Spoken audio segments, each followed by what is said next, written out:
Hello everyone, I'm Hemant Kumar and you're watching Talking Movies with iDream. Our guest today is Mr. Pete Draper. He's one of the founders of Makuta VFX and he's also the VFX Supervisor at this company. In the past 6 years, he's worked on films like Magadheera, Eega, Baahubali to name a few, and countless other Telugu and few other international projects as well. So let's see what he has to say about his work and career in general.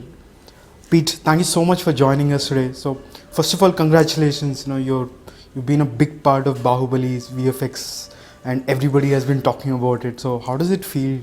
The response has been absolutely great. I mean, unfortunately, I didn't manage to catch it over here.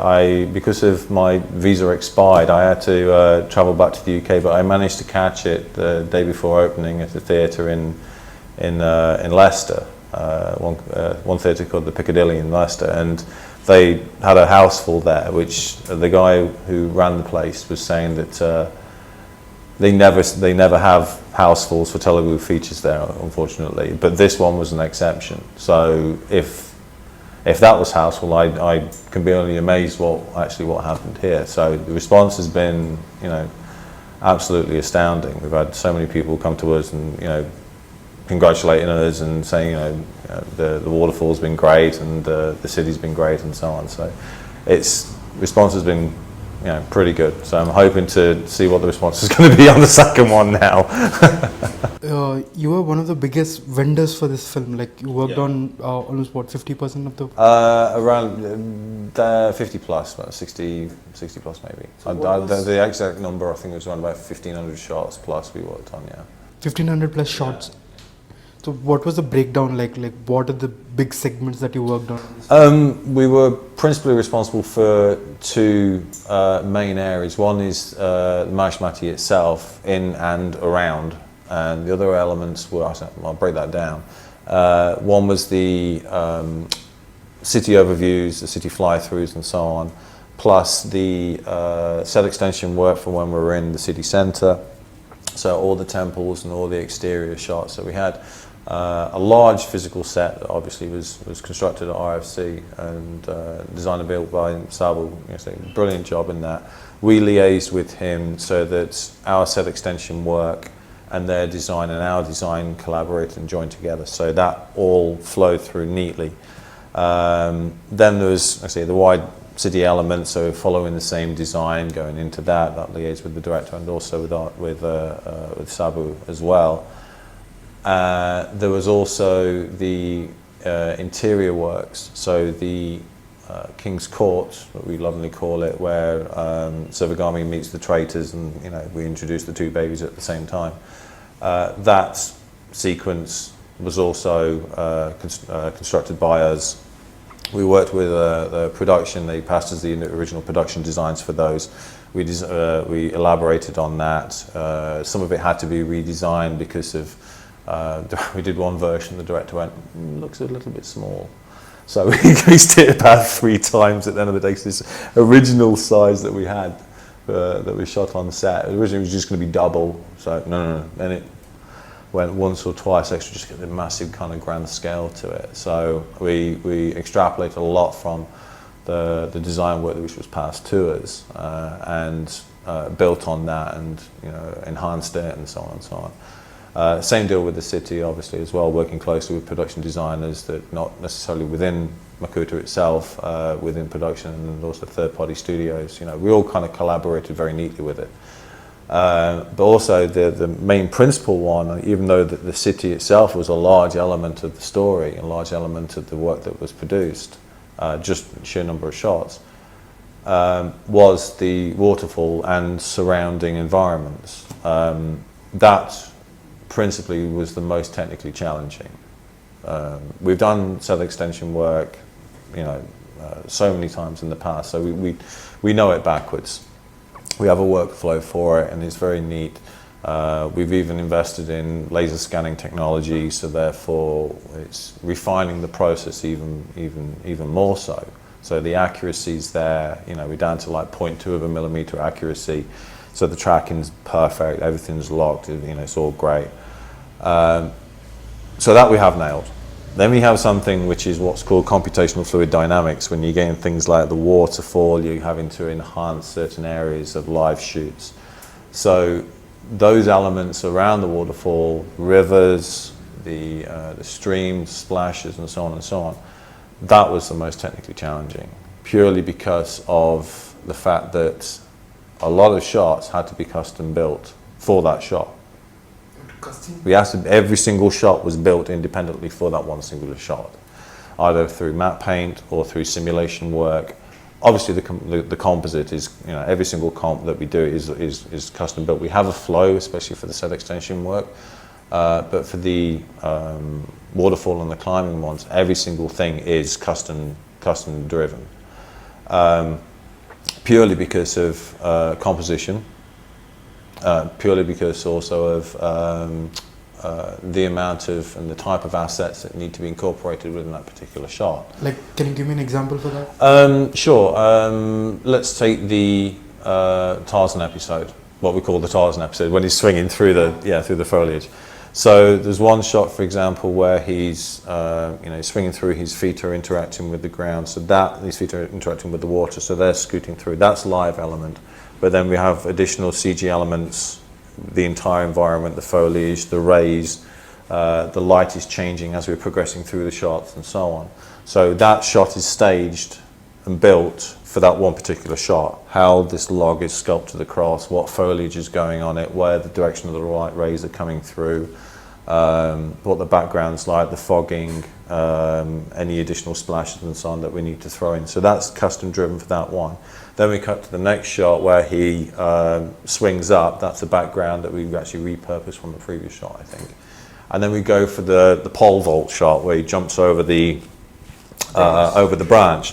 That again is staged. Each one of those branches and those ones is actually unique for that shot because of the size and the sculpture of the logs which are going into it and the foliage that's distributed on it. We can't use that one in the previous shot in that one because shape doesn't match.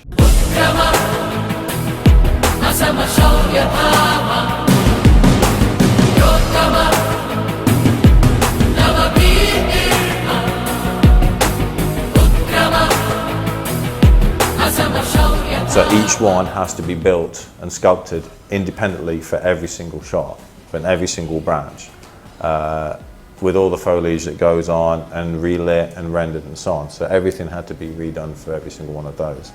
Same deal with a lot of the waterfall shots down the bottom.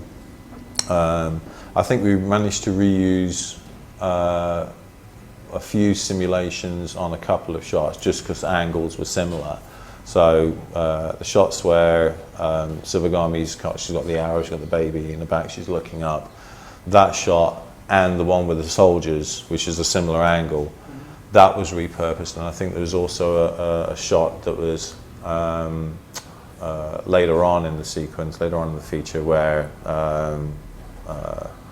Baahubali's adopted mother and father, they also look up. And so those, again, similar angles, relit, reworked, that we managed to repurpose. But the majority of stuff, because every single angle was slightly different, the set was slightly different on the shot by shot, we had to redo simulations, we had to redo or rework matte paints for that particular shot itself. So there was a ton of work.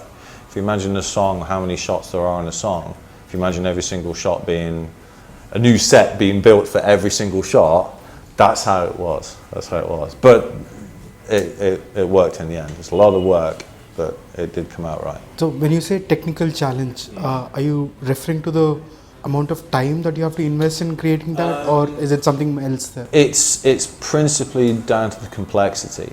It's principally down to the complexity of trying to get the systems that we design to behave. to try and get them to, we need, I mean, the waterfall is like 1.5, 2 kilometers high. In one shot, in that one shot that we repurposed, we actually measured the height of the geometry to get that angle, to get that composition. The actual waterfall was 5 kilometers plus for that one particular one. So you don't see a 5 kilometer high waterfall, it doesn't exist. So, you're going above cloud layer, you're going almost like halfway to space almost. So actually having it look right is hard in itself, how to visualize this thing before you even get into simulating it. So as soon as you drop the large amount of water off from a top portion, after X number of meters, it's going to explode, it's going to burst. So therefore, you're just going to have mist. The entire thing is just going to be mist, and it aesthetically won't look right. So we had to custom build systems to try and hold and control and manipulate the fluid to exaggerate properties to just get that aesthetic. It was cheating it a lot. Sometimes we went back to old school methods, sometimes we went to sprite-based, like game method techniques almost from 10 years back, just to get that visual aesthetic. So we were taking sprite elements that we shot from trips to like Niagara Falls and to waterfalls that we visited up north. We're either taking stock and compositing those stock elements in, or we're using combination of simulations, or we're using old school volumes or old school sprite methods. So every single shot had a different sort of methodology that we'd actually utilize to get this large volume within there. The small streams where when Tamana's enticing Baahubali to do the jump, behind her there's some additional water that's running down the edge. That's all pure simulation. That's all we had to do that without any shadow of a doubt, to actually so it flows along the rock and everything. That comes out nice. And then the integration of the large volumes at the behind, which a lot of it is stock that we've sourced and filmed ourselves, coupled with simulation work to also blend together neatly.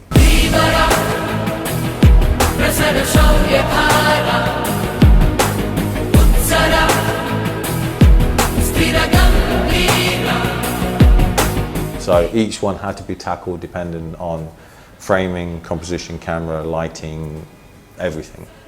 Kind of scratching our head, right? How do we achieve this visual? Because we've got some great concept artists and matte painters within the company. They're great. They also, every other department doesn't like them because they create this amazing visual that's really, it's like, wow, that's great. How are we going to do that? Because the director loves it. Oh God, how do we produce that? So we've been tempted just to say to him, like, tone it down, but then we go, no, actually, no, we're doing it, we're managing it, bring it up. So it's been tough, but, and it's down to the collaborative effort between all departments, really. If given a choice, would you, see, I understand that VFX is, you're working very closely with the director's vision and the team and how they build the set, and then your work comes into play there. But if given a choice, would you just create everything by yourself in the studio, or do you still prefer it to be live action? And then this is the thing. Filmmaking is a collaborative effort. Has to be. I mean, at the end of the day, we are producing a piece of art for a client. Just like art is always, unless you're doing something for yourself and you're in essence paying for it and you're doing it for yourself. Art's always a commission job. This is just another art form. It's still a commission job. So you're always working for a client. Case in point, and that client is the director and the producer. So their brief and their vision of how they want something to do, is integral to our creative process. So sometimes they won't know. They'll have an idea. This is the sort of thing that we're looking for. We're looking to create something, case in point, like a 1.5 kilometer high waterfall. All right, give us options. Let us know how you'd build it, how it would look, and so on. So we'd give lots of concepts. When we were down on the shoot down in Kerala, we had some of our matte paint guys and our concept guys down there blasting out concepts. This is, okay, we shoot this angle, this is how it's going to extend up. This is what it's going to look like in the end. Yes, no, don't know. Okay, that angle's not working. So we'd bounce between myself, Srini, our concept guy and the director, to not only frame the shot for composition, but also to see whether or not certain elements were going to work, directly above the hero's head or to the side and so on. So it was, a very much a team effort. As go back to the original question of would prefer to just kind of build everything and go, there you go. Ask any artist that'd love to have complete free reign of something, but obviously that's never the case.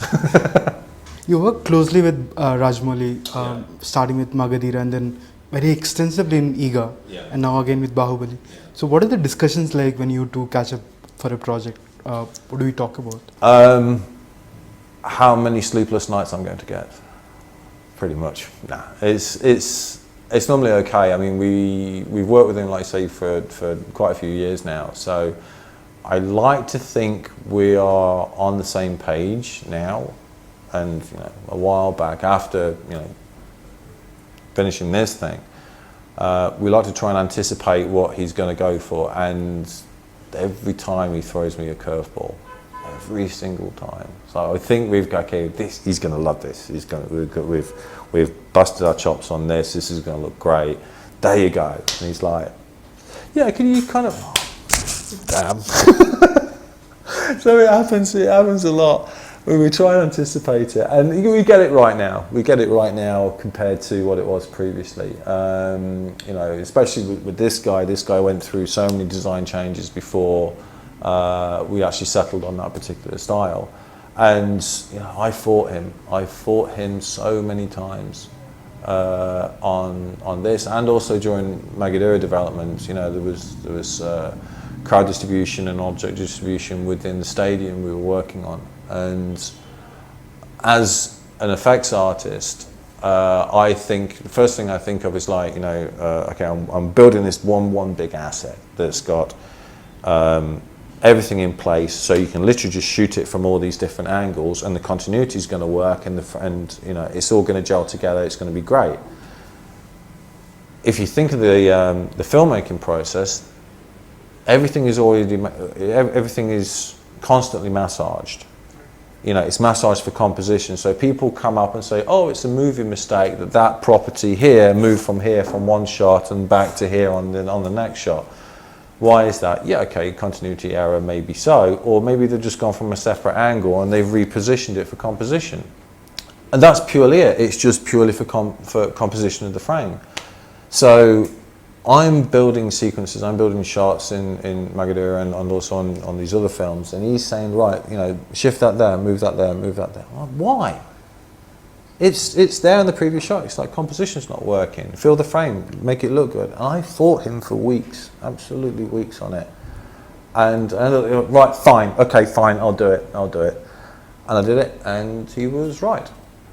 I was wrong. Totally admit that. Because he knew the process. I was concentrating purely on logistics, logical, this, that, and the other, and making sure that the continuity was there. So now when we do it, we think, okay, right, let's frame the shot. Let's make sure that the framing's right. Okay, doesn't need to worry too much about Okay, yes, we need to worry about composition, but not so it's going to kill us. As long as that large piece of detail is not intersecting with the heroine's head, so you're not got a massive little branch going, looks like it's jamming out the top of her brain or something.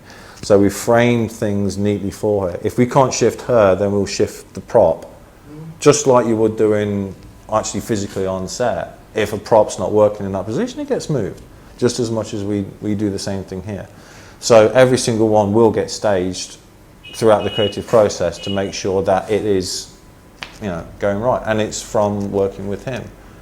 We've learned from working closely with him that this is the sort of thing he looks for, and we've also taken that, and when we work with other clients as well, it's a learning experience. It's a creative industry, so you're constantly developing.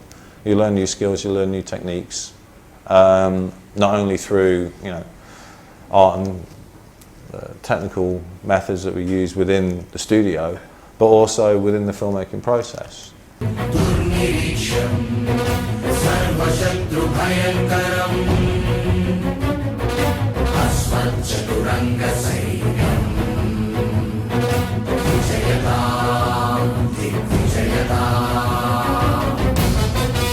So when you meet somebody, let's say a director, on a project, and how does it work? Like, do you first try to understand what he wants, or do people just say, give me what you want? No.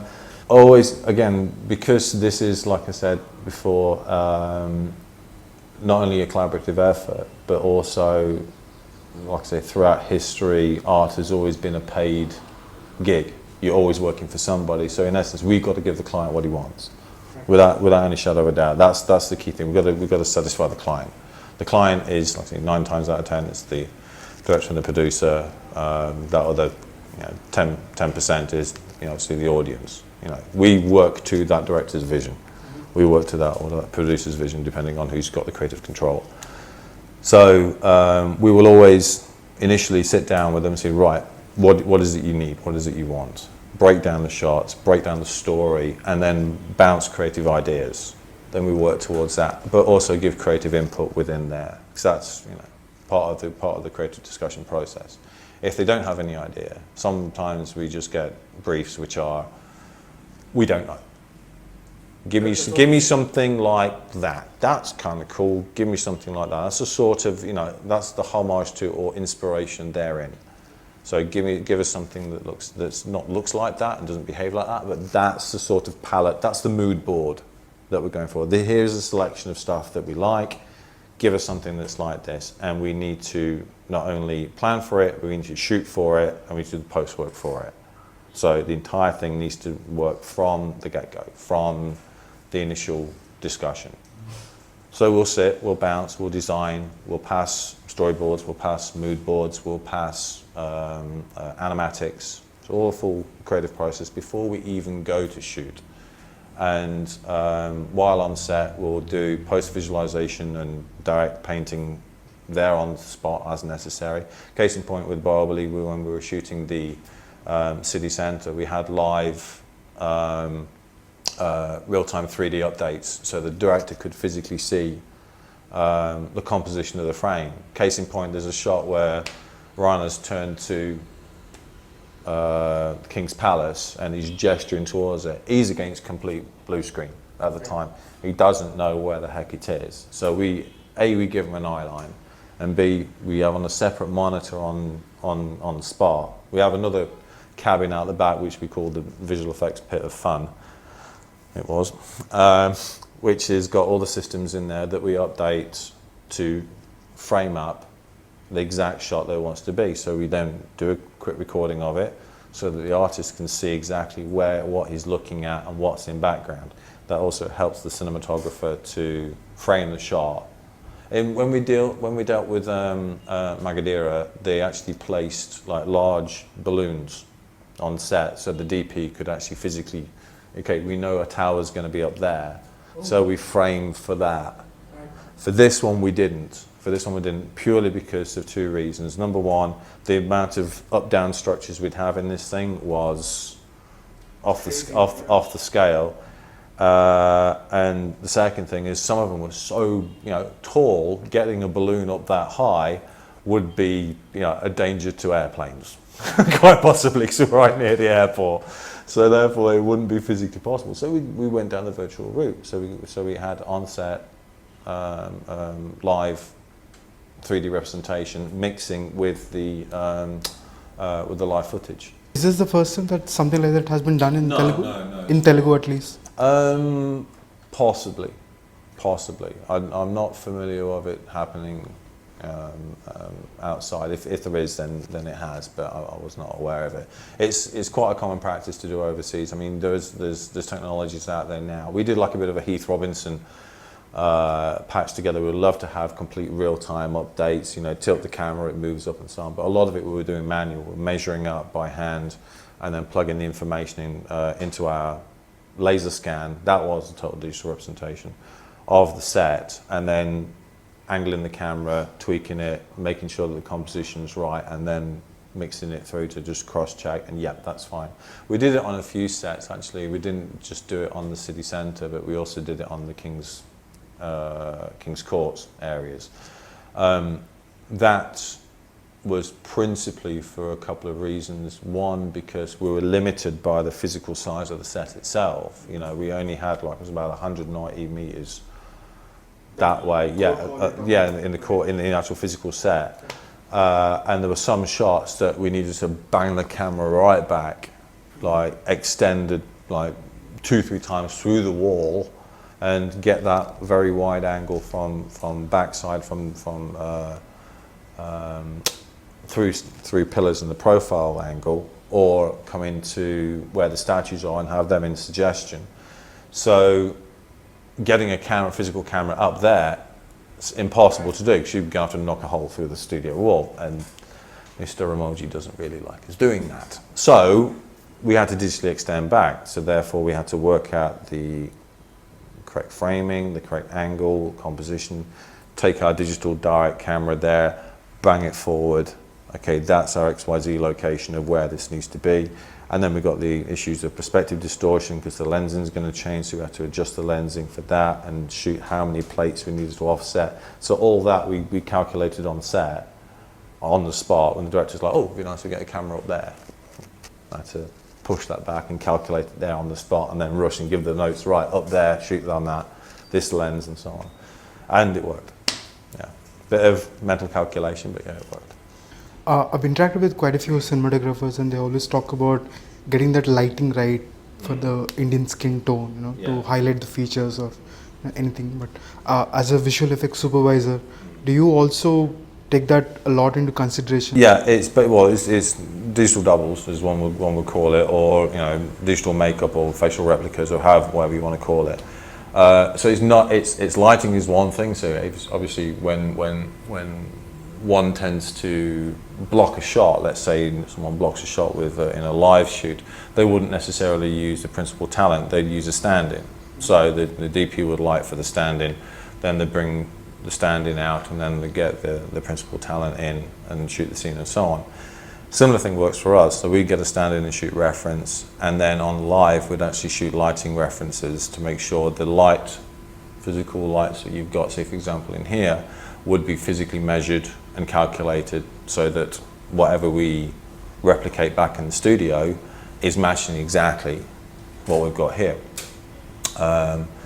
With regarding matching skin and skin tone and so on, that's depends on a couple of factors. It's kind of tough because which one when you reference any kind of image or anything like that, or any individual, you're actually shooting them from the real world. When you're dealing with them in film, they're always wearing makeup. So matching someone who's actually been alive and since passed away, getting a live reference is obviously very tough. So any singular reference that they have.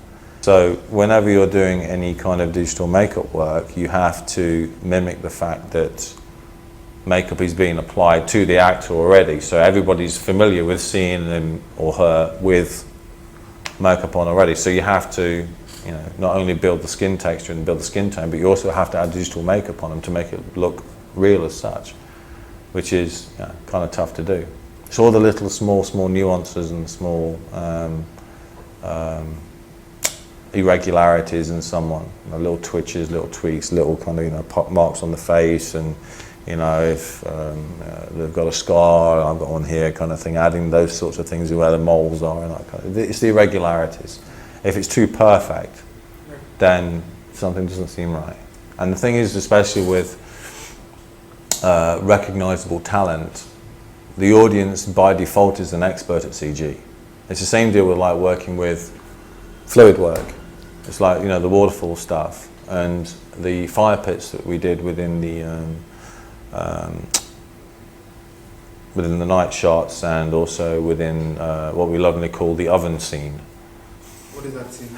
The oven scene is there was a cutaway, two or three shots that was in the Sivagami's entrance within King's Court. So literally, she's walking down slow motion, marching with the babies and everything. And in the live set, they placed these fire pits and so on. And they placed them so close together because that was nice for that composition of that. And it was a totally green screen shot. Apart from the floor on this fire pits, it was totally green screen shot. So to keep the continuity in the placement, we took we measured up the same places of these fire pits and we extended it back. So we built digital versions of these, did fire simulations for all these things, had torches hanging from the walls and so on and so on, and built this corridor accordingly and staged it down based on references that we took from the live show and also from our own custom work. Staged it up, built it, put it in, rendered it, okie dokie. Then it looked like she was standing inside an oven because the amount of fire pits travelling down there was so many. So all these fires just blended together. So my good God. I mean, I stood next to these fire pits when they were on. I mean, they were hot. So she would have melted. So hence the oven shot. It looks like she's gone inside a kiln. It's like that sari would combust. So thankfully that didn't happen. Otherwise we'd be struck for a second part. So we designed the fire so it went up, down, up, down, up, down. So you didn't have just like a constant line and then offset, you know, okay, the guy who staged it right wasn't perfect. So yeah, it wasn't perfectly straight. We created these irregularities just to kind of break up the shape and what have you. Same deal with the pillars and that kind of thing.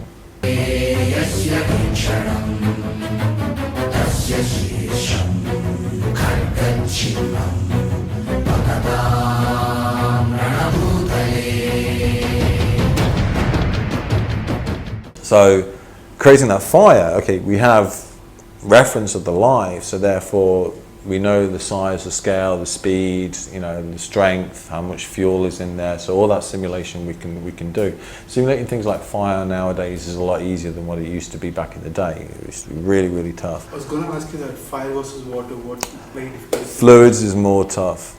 Fluids is more tough. I mean, fire itself technically is a fluid. You know, it's a plasma, so therefore it is technically a fluid. And the smoke simulations that you have, technically that is fluid simulation as well, because you've got the fire element, which has got, so you've got the smoke element, which has got a viscosity within it, and that's interacting with air, so that's displacing it around just as much as water would displace around any other medium. This is a similar kind of technology. But the thing is, convincing people, fire is easier to convince somebody than water. Previously, they both were pretty tough to convince. Doing digital fire was kind of hard, especially explosions, getting that right. Nowadays, it's easier than what it used to be. I say easier, it's a case of we've got better systems to throw more data out, or more, you know, the systems, the simulations themselves can be more complex. So therefore, it's giving a better result in the end. Fluid simulations, again, we can throw more data at it now. You know, the simulations for there's one shot for when Sirivennela is drowning in the river. She's been swept away, and you see the water falling back. That entire river was digitally replaced because originally it was alive. We shot it down in Kerala, and the water wasn't fast enough. It didn't look dangerous enough. She was, you know, swimming away and everything, and she had this prop baby with her, and it was risky. You know, we had, you know, lots of crew on standby, ropes, guide ropes, and everything holding her back so she was safe. But the water itself did not aesthetically look meaty enough, so that entire water was replaced. That took days to simulate. Days and days to simulate and days to render to get that fine detail. So you've got a simulation for the underlying water, you've got a simulation for the top water, you've got a simulation for the foam, you've got a simulation for the splashes. All of these need to gel in right. And the problem is, everybody is an expert. Whether you know it or not, every single one who watches any CG fluid work is an expert in computational fluid dynamics. Because everybody knows what it's supposed to look like. And if they don't know it, they don't realize it, but they know when something's wrong. The same deal with looking at a digital face. You're an expert at CG because you know what a face looks like. And you know what fire's supposed to look like. It's how things like miniature work struggles with things that are very, very tough to change the size of. Like if you're shooting, let's say you're shooting a galleon ship on the sea, you know, it's firing its cannons out the side. The galleon itself, you can shoot with, you know, scale factors. You know, it's like a 1/10 scale model or something like that. So all the texture work on the side, the paint work on the side is all 1/10 scale. All the cannons on the side, the little people on the top, the models are 1/10 scale, and it's lit at a power of 10, and it's shot with a 10 scale lens, and it's shot with a 10 scale shutter speed and shutter angle and so on, all this lot. So it's proportionate. But you can't scale fire. You can't scale water down. So that's the reason why miniature work looks weird when you start introducing things like real world elements of things you can't scale, like water and fire and smoke. So immediately the audience goes, something's not right. Something's not right in that shot, because they're used to seeing that scale in proportion to something that's X big. And if something looks off, then the entire shot, something's not right here. And it's the same deal with CG. If something doesn't appear to be exactly right, then the attention goes onto that, and you've lost them. So we struggle, we try, and the amount of revisions that we went through for even like the smallest little trickle of water got so many revisions on it, because either we weren't happy or the director wasn't happy. So we polished and polished and polished to get it right. Some we managed, some we didn't. Put hands up to it. We tried our hardest with it, and for the most part it all worked. There were some which we tried our best with it, and because the structure was so off, it just wasn't coming. So therefore we cheated in composition. We either sourced stock to replace that element, or we placed like a branch, and framed the shot accordingly, so it looked like it was intentional in the composition, but not, it's actually hiding something. Yeah. But there's some shots that we couldn't simply get away with. There's some shots which were, we knew were going to be tough. We knew they were going to be there, and there was no physical way we could get away with, any 2D techniques to salvage it. There's one shot which we lovingly call the Angel Falls shot, which is the introduction to when Pravas has finally made it to the top of the waterfall. There's one that kind of goes over the top, camera comes around, you see the wedge, the top ledge is basically revealing the top, so you start across there, you come round, and then you come to here. So that waterfall shot there, the entire thing was digital. It had to be, purely because there was no 2D footage that we could work with that had that, because it got so much perspective change and dynamicism in the shot. There's no way it had to be totally digital. So all the rocks was modelled and matte painted. All the water was fluid sims. The splash layer itself was about 30, 40 different layers of simulations, from the underlying drops to the splashes on the top to the interacting with the rocks, for breaking around the side of the rock itself. So, and that was one of the last few shots that we finalised on. And then Pavan, one of our comp artists, put it all together, and it was created the massive drop down there, and utilised some photography that I'd shot from a plane for the ground elements and whatever kind of thing.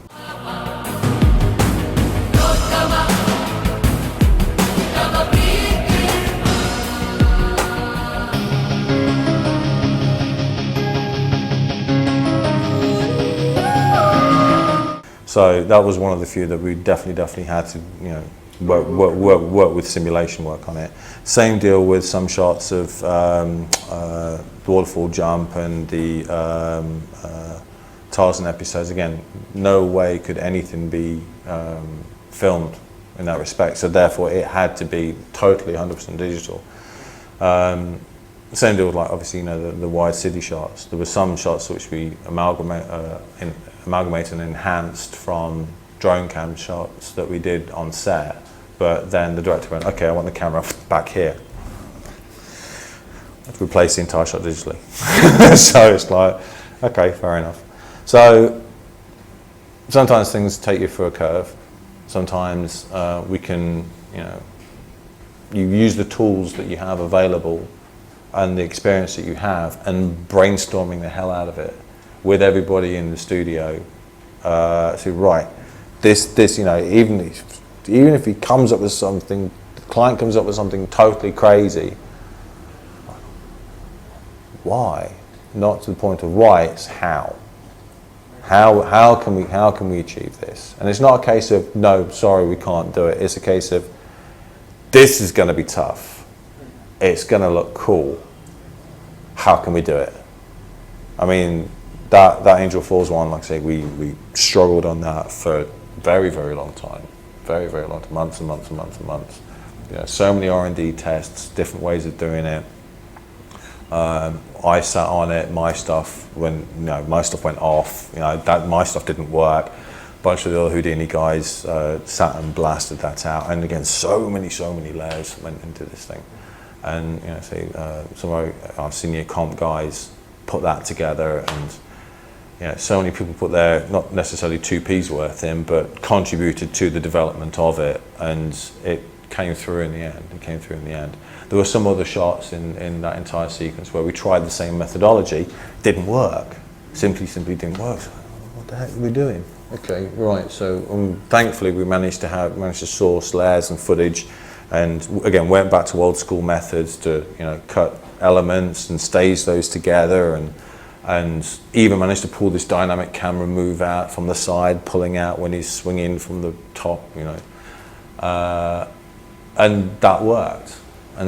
So sometimes, the simplest ways and the old school ways are the best. You don't necessarily need to go down this, huge complex route if not necessary. But sometimes in some shots, you definitely have to. Now, everybody has seen Baahubali, and the VFX has been raved about it a lot. So what's coming up next in Baahubali 2? Are you going to push the bar even further, or? Yeah, he's keeping his cards pretty close to his chest. He hasn't told you anything yet? I know of some. Obviously, I mean, with any shoot, there's some elements in are shot parallelly. There's some elements are shot parallelly. So therefore, depending on the set or the shooting location and so on, some scenes or some environments, will be reused or shot at the same time. So I obviously was present for a chunk of those. Those scenes we already have, and some we've already worked. And one I think is X percentage across, another scene is another Y percentage across, and so on. So there are elements to it which we are familiar with. As for the whole story, he's keeping it pretty close. He's keeping it pretty close. I know what's happening in the climax. I'm not telling you. There's not enough money or death wish on the planet I could hope for. And do I know why Katapa killed Baahubali? Yeah. You know? Of course I know. Good luck with that. I'm not telling you. Well, you can work it out. I'm sorry. No, I'm joking. It's because he borrowed $20 and didn't pay him back. Right. So I'm sure the next 1 year at least you're going to be quite busy with Baahubali 2. But yeah. Beyond that, what's coming up for Makuta VFX? Certain things I can say, certain things I can't say. We're doing a lot of development into mobile tech. One which is supporting VFX production. One thing that we have been working on, which has assisted us within this particular film, it's been an in-house tool which we've developed over the last few years, and that's a labeling for on-set data collation. So previously what we tend to do is we go through and log every single thing down old-fashioned route on paper, analog logging. And when you've got so many shots to deal with, you have to scan everything in, you have to collate all the data and all the different sources that you found.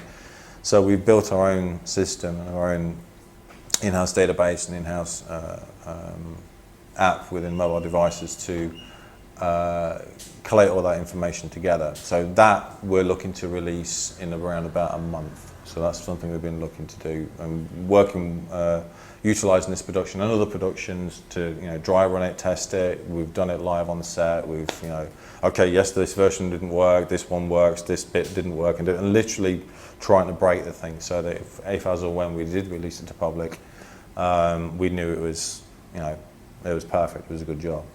We're seriously getting into other areas of media production. Not much I can say about that at the moment, but if you read between the lines, you should be able to extrapolate what that means.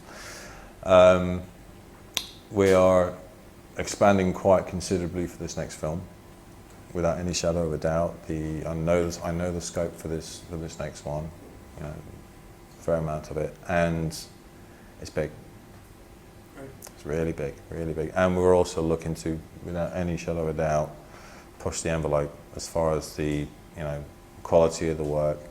With any work that we do, or any art piece that any artist will do, they'll always like, oh God, I wish I had more time. I wish I'd, you know, had another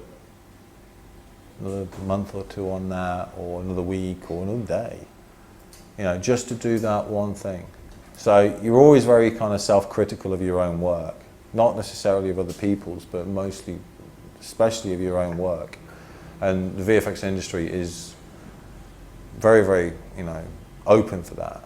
You know, you'll get people who will actively get in touch with you. It's like, yeah, that shot was good, or that shot sucked. Just as much as you'll say to yourself, I really, really wish I'd had more time on that, or I wish that wish we'd done a little bit more on this thing, kind of thing. So when you see any shot that you've done, you always think that it's either one or the other. It's either that was perfect, or yeah, or damn, the colorist screwed it. So they should blame somebody else for it. So I did a good job on that. What the hell happened? Why did he crush the blacks down, or, you know, or burn the whites out, or the midtones are off, or it's like, oh my good God. So yeah, we always try and push the envelope, and that's definitely what we're aiming to do for the second one, without any shadow of doubt. It's you know, say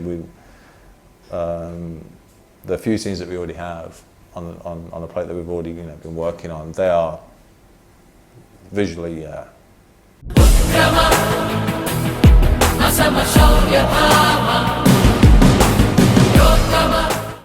You've been working in India for the past, what, 6 years now, yeah. 2009.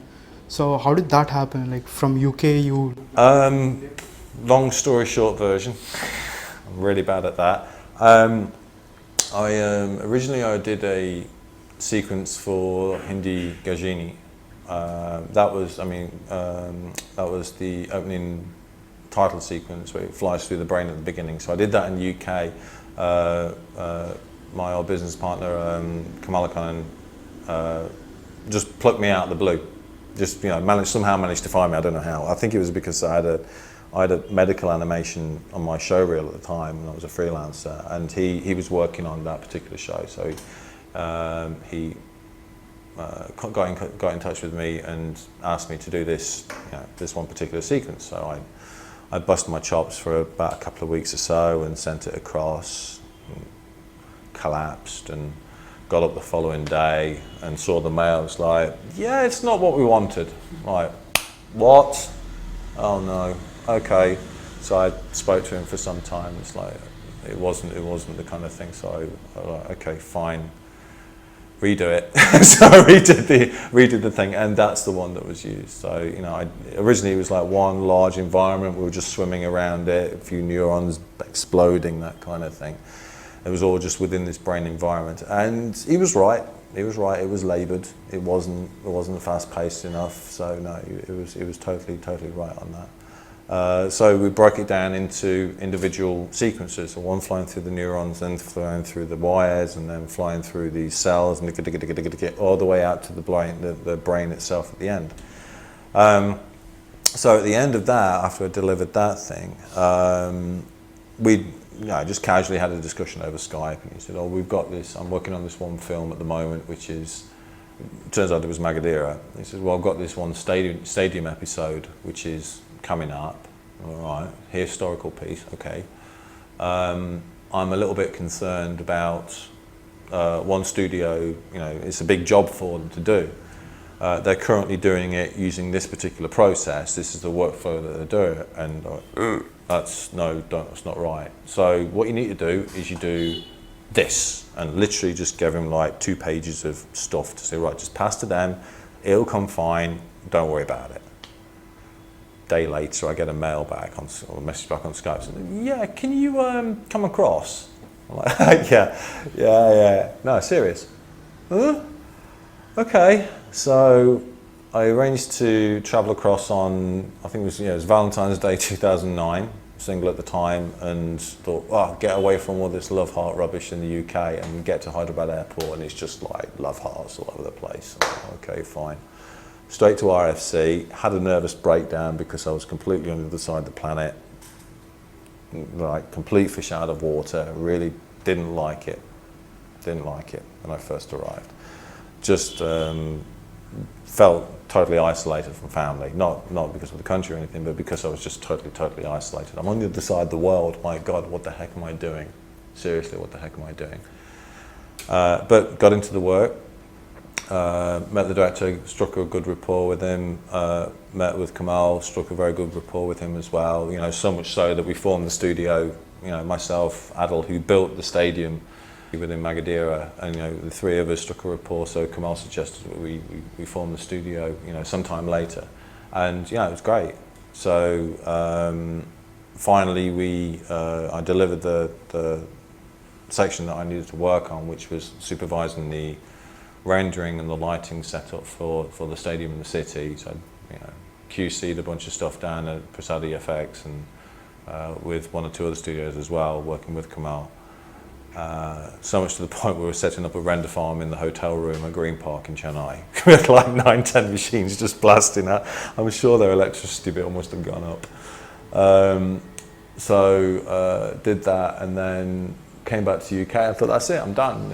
I'm not coming back or anything like that. And 2 months later, I got a call to come back. So it was like on a Friday. I do remember it vividly.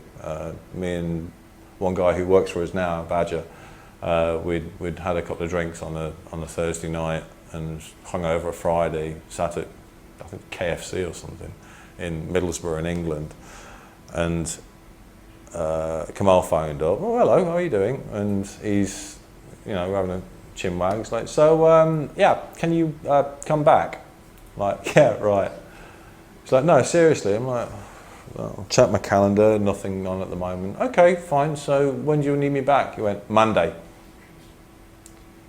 How on earth am I supposed to get back in 2 days? No, mates, no, I've got to change the visa, I've got to do this, not gonna, oh, you still got the work visa from last time, you can still come back on that, re-register when you get here, and all this kind of thing. No, Monday's not possible. Sorry, I've got to say goodbye to family and stuff. You know how much problems I had last time, and so on and so on. I was back by Wednesday. So I literally jumped on a plane on the Tuesday. So the Monday wasn't possible, but the Wednesday was. But yeah. what brought you back? Like, it was the same. It was the same job. It was second stab at Magadheera, and the director had added some additional bits and bobs. Some shots that was originally not going to have any VFX, he decided to add some additional stuff in. There were some crowd elements that needed to go in. There was some birds, pigeons flocking and flying away, and all this kind of other stuff. There was some cape shots in the Deera song. The vortex when Ram Charan throws this thing down and goes up like that thing, and some digital cloth that needed to go in. So there was around about 4 or 5 weeks or something like that I was here. I did not see the light of day apart from popping out for a coffee. That was basically it. So I spent every single day working at Prasad Labs in what we lovingly called the Room of Death, which was literally this kind of confined space about yay big with 9 of us in there. It was like originally there was just me, then there was another guy, and then gradually there was around about 8 or 9 of us in there, all kind of like this, trying to blast these shots out. And again, managed it in the end. But unfortunately, I had to leave the country before the film got released because my visa had finished and everything, and I had to return back. So I didn't see the film until a year later, when myself and Adil saw it in Prasad's screening room. So that was kind of interesting. That was okay. We're sitting forward, saying, "Oh, this is our stuff now." Okay, and grades off. Oh, yeah, that's okay. Okay. Yeah. So that was kind of like how it was. And then to say after the Magadheera job, we decided to form the studio. So totally Kamal's idea. We decided, okay, fine, let's give it a go. Originally, we were going to come in as just going to various different studios as consultants. That was the plan. We never were gonna, you know, set up a large studio kind of thing. That was never the initial idea. After, you know, first meeting there and meeting with our, you know, supportive investors, we decided, okay, let's go for this. Let's hire talent. We'll retain the key talent that we want to be able to develop a studio that excels in quality. That's the one main thing that we always try in the street for. The name is bigger than any one of us. You know, we don't want to work on stuff that is going to lower our profile, you know, and we've managed to do that so far. We've managed to, you know, constantly raise our game through the support of those guys. It's been brilliant. Developing and assisting the talent that we have, you know, seeing where each artist is, you know, pearls and pitfalls are, and guiding them to push into various different areas to try and challenge them and to try and up their game and constantly try and get them to think outside the box a lot and to try and target key talent outside the company to bring them into the fold, to, you know, assist themselves and to help them develop and to, you know, help the other guys develop as well. So that's what we try and do. We try and retain everybody as best we can. You know, we always look for people who have that enthusiasm to develop, to expand. Yeah. The company has grown a lot in the past 5 years, from what I've understood, right, from Magadheera days to where it is right now. You know, so, and you must have interacted with a lot with these newcomers or people who are already working in a lot of visual effects studios. So what is the sense that you get when you interact with these people in the industry? Like, are they up there to do the graphics, visual effects to the level which you expect, or are they still in the stepping stone? You get some who are, you know, very, very good. They excel. I mean, some of the guys we have, you know, I definitely couldn't do what they do without any shadow of a doubt. I'm basically a generalist. I don't specialise in one specific area. Maybe lighting and effects, kind of. But there's some guys in these areas which are just, you know, way step above me. There are, you know, individuals in other studios which I know here are brilliant. I'd take them in a heartbeat if they just leave. But the main issue that we find trying to source new talent here is the fact that trying to cherry pick and find those key individuals is hard. It really is hard, and it's down to, you know, dare I say it, the way that they are taught. That's the key problem. There's some institutions here which do a very good job. Some lecturers do a very good job, but there are some which don't. And I don't mind saying it, and a lot of them I've discussed with them personally, and some of them know my feelings directly of this. And my feelings of this are, they have to have that creative bone to start with. You know, if you're not interested in the art, if you don't treat this as an art, if you just treat it like another job, do something else, man. Seriously, you don't want to be, you know, busting your chops on shots at, like, you know, God knows late at night because the director's decided for an nth iteration and the deadline's tomorrow and you need to get this thing done. If you don't enjoy it, if you don't love what you do, you know, you're busting your backside for that, you know, 3 seconds, 4 second shot that you've maybe worked on it for 6 months or something like that, and it's on screen and now it's gone. You know, can we just put this on a loop for an hour? You know, and it's like that. You're like, all that time, all that effort for those 4 seconds, and it's totally gone now. My God! Now, if you don't, as an artist, love those 4 seconds, if you don't really, you know, feel it here, and you're just like, then I say do something else. You know, get into computing, do programming, do iPad development, something, whatever it may be, whatever excites you, do that. If this excites you, do it. Right. You know, and that's the key problem. A lot of people who go into VFX here, and it's also other places worldwide as well. It's not just here. Is the fact that they see it as a job. It's not a job. It's a hobby that pays. It's an art form. Filmmaking is an art form. You know, you've got to treat it like that. Otherwise, you will go crazy. Simple as that. We all are. We're all a bit nuts. So you've really got to love this stuff. If you don't, then you're going to go nuts, and you're not going to develop. As any artist will tell you, and I mean true artist, you know, guys who, you know, work here, I class every single one of them as an artist, no matter whether or not they're in technical development or whether or not they're in matte painting, lighting or compositing. They're all artists because they treat it like an art form. You know, they strive not only to give the best that they can, but also to push themselves above and beyond and to develop themselves further. And that's the key thing, being able to understand and develop and learn new techniques. I mean, like I say, you don't look at a bowl of fruit and go, yeah, I kind of got it, and then go for it. Or Leonardo da Vinci didn't kind of work out, okay, this is the palette, this is the brush, this is the paint, that's the canvas, okay, Mona Lisa. He practiced. Yeah. And it's the same deal with VFX. It's an art form. So therefore you have to treat it the same. You know, you can't develop as an artist either you know, technically, creatively, or through the ranks. If that's your objective, moving your way through the ranks and salary and so on, you gotta get good.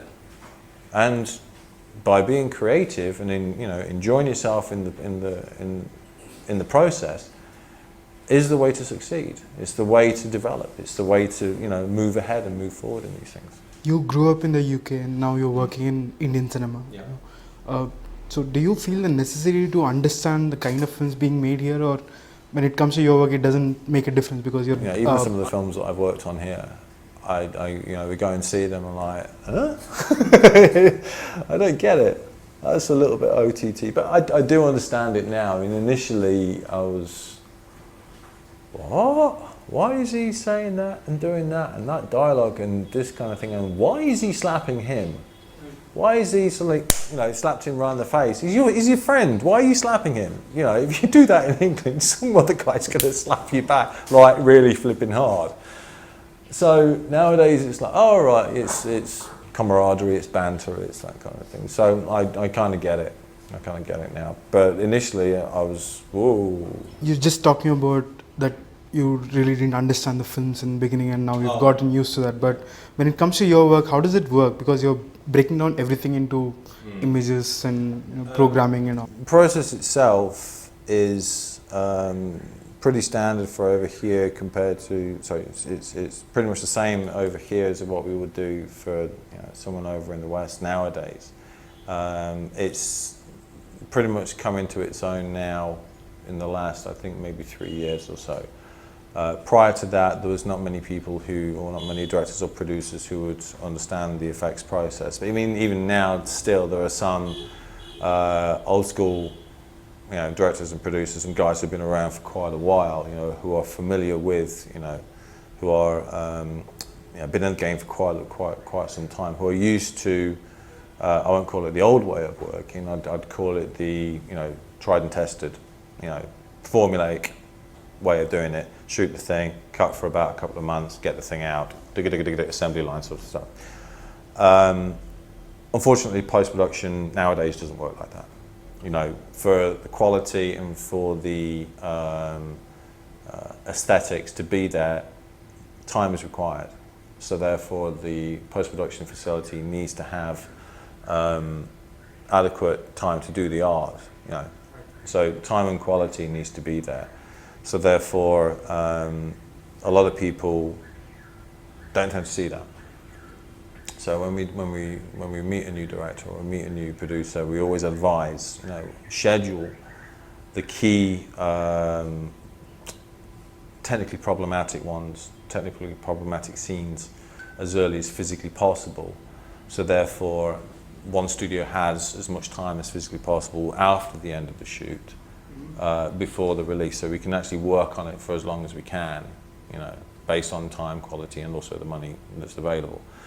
So what we always try and do is sit and advise, storyboard, block down, and so there's no wastage There's no wastage within the shoot, there's no wastage in post either. And it also helps everybody visualize what they're going to get at the end. We'll send storyboards, animatics, advise on set, we'll suggest for framing, supervisors on set will obviously comment and advise with the client, with the director on set itself, and also guide them through the creative process. That's how it's done over here. That's how it's done in overseas as well. It's part of the method, and gradually everybody's starting to filter into that way of thinking, which is good, because it saves time, it saves money, it allows the artist to work on the element, whatever it may be, for as long as physically possible, within the schedule, within the budget, to the client's satisfaction. Yeah. Alright, Pete, thank you so much for joining us. It was really nice talking to you. Yeah, thanks, mate. I wish you all the best for your career. So that was Pete Draper talking to us about a lot about VFX in Baahubali and several other films. We hope you enjoyed the conversation. We'll see you again soon. Thank you and have a nice day.